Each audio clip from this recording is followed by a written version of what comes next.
As more and more territory in the north is captured by government forces, the time will soon come when we have to come to terms with the issues of power sharing that has dogged us as a nation throughout the decades. With another provincial council elections around the corner in the central and November provinces, the 13th Amendment to the Constitution comes into prominence once again.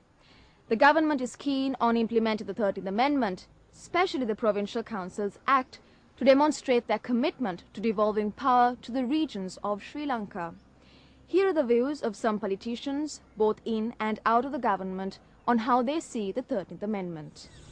A deeply entrenched centralized power structure has long been blamed for underdevelopment and lack of sensitivity to issues and concerns which exist in the periphery. As far back as the 1950s, there were calls for the devolution of power, which simplistically means the transferring of political and administrative decision-making authority from the central government to elected bodies at lower levels.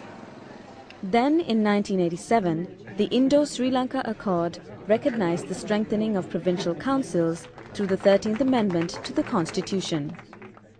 The provincial council will have power as agreed between the centre and the province to function as its authority.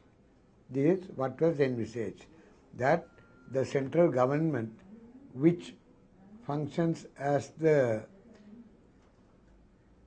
ruling power and the ruling body, will give away to the provinces some of its powers, which are to be discharged, exercised by the provincial council elected by the people. This is the basic concept. We have a history of missed opportunities, and in 1987 the provincial council was set up, the Vattaraja Perumal, and then of course the new president came in. If J.R. Javadan had been there, things would have not taken a different turn, in my personal assessment. Efforts to implement the 13th Amendment were subverted by successive governments due to varying factors. In the past and even today, certain groups are against any devolution, as they believe it would be detrimental to national interests. 1987 13වෙනි අනුකර ව්‍යවස්ථා සංශෝධනය අපේ රට මතට ගෙනාවේ බලහත්කාරය. ඉන්දියානු රජයේ උමනාව මත.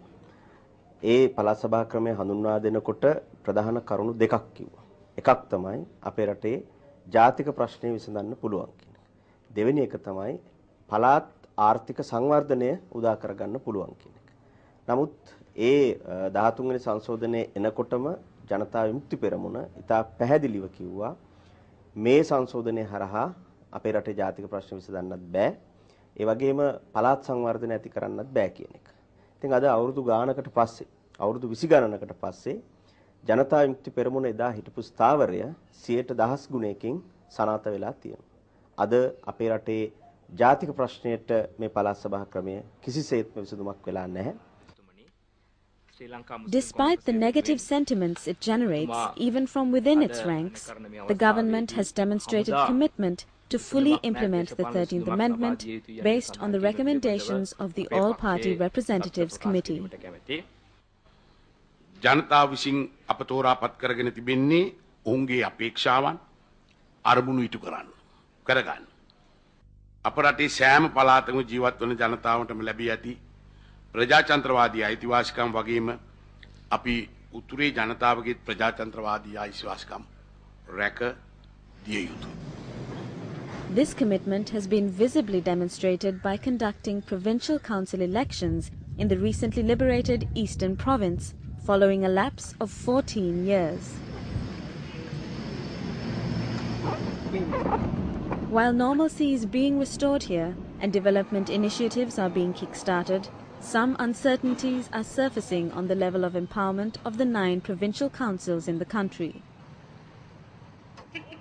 Today, there is growing consensus that the 13th Amendment, even if implemented in full, may not be an adequate tool to empower the provinces to act decisively concerning the welfare of local populations. It was never implemented properly.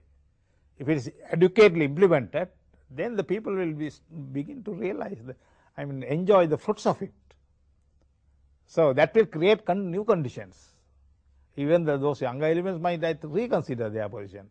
So when they will get complete dissolution when even the 13th Amendment was not implemented. That is what happened. So and this younger boy, they took an extremist position. So yeah.